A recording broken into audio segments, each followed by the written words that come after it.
محترم سامعین کرام، علامہ دمیری رحمۃ اللہ علیہ فرماتے ہیں، میں نے بہت سی کتابوں میں یہ روایت دیکھی اور پڑھی ہے جس کو زید بن اسلم رحمۃ اللہ علیہ نے اپنے والد محترم کے حوالے سے نقل کیا ہے۔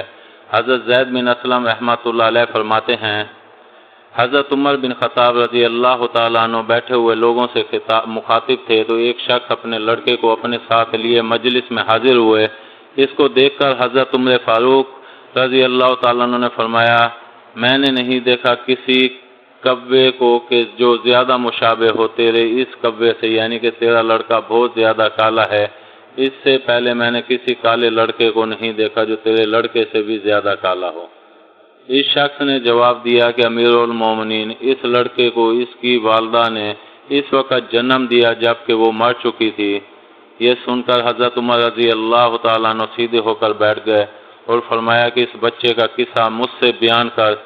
چنانچہ اس شخص نے کہا کہ اے امیر المومنین، ایک مرتبہ میں نے سفر کا ارادہ کیا، اس وقت اس کی والدہ کا حمل تھا۔ اس نے مجھ سے کہا، تم اس حال میں مجھ کو چھوڑ کر جا رہے ہو جبکہ میں حمل کی وجہ سے بوجھل ہو رہی ہوں۔ میں نے اس کو کہا کہ میں اس بچے کو جو تیرے پیٹ میں ہے اللہ کے سپرد کرتا ہوں۔ میں یہ کہہ کر سفر پر روانہ ہو گیا اور کئی سال کے بعد گھر واپس آیا تو گھر کا دروازہ بند پایا اور لوگوں سے معلوم کیا کہ میری بیوی کہاں ہے۔ انہوں نے کہا کہ اس کا انتقال ہو چکا ہے۔ میں نے انا للہ و انا الیہ راجعون پڑھا اور اس کے بعد اپنی بیوی کی قبر پر گیا۔ میرے چچا زاد بھائی میرے ساتھ تھے۔ میں کافی دیر تک قبر پر ٹھہرا رہا اور روتا رہا۔ میرے بھائیوں نے مجھے تسلی دی اور واپسی کا ارادہ کیا اور مجھے گھر لانے لگے۔ چند گز ہی ہم آئے ہوں گے کہ مجھے قبرستان میں ایک آگ نظر آئی۔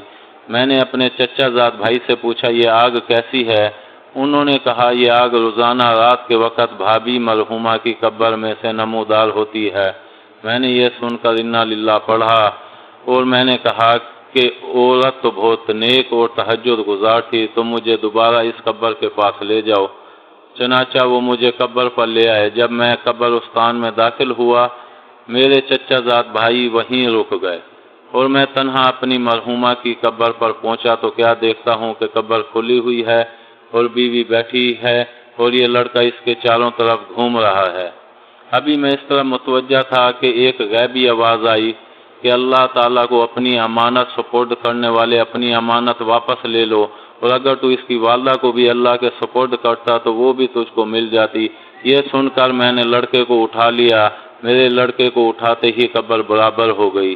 امیر المومنین، یہ قصہ جو میں نے بیان کیا خدا کی قسم بالکل صحیح ہے۔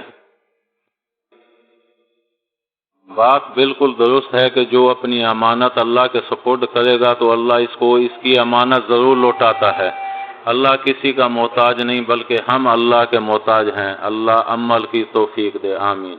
امید ہے آپ کو ہماری یہ ویڈیو پسند آئی ہوگی۔ پسند آنے کی صورت میں لائک کریں، کمنٹ کریں اور شیئر کرنا مت بھولیں، اور ہمارے اس چینل کو سبسکرائب کر دیں اور ساتھ میں بیل آئیکن کو پریس کر دیں تاکہ ہماری ہر نئی ویڈیو کا نوٹیفیکیشن آپ کو ملتا رہے۔ ملتے ہیں اگلی ویڈیو تک، اللہ حافظ۔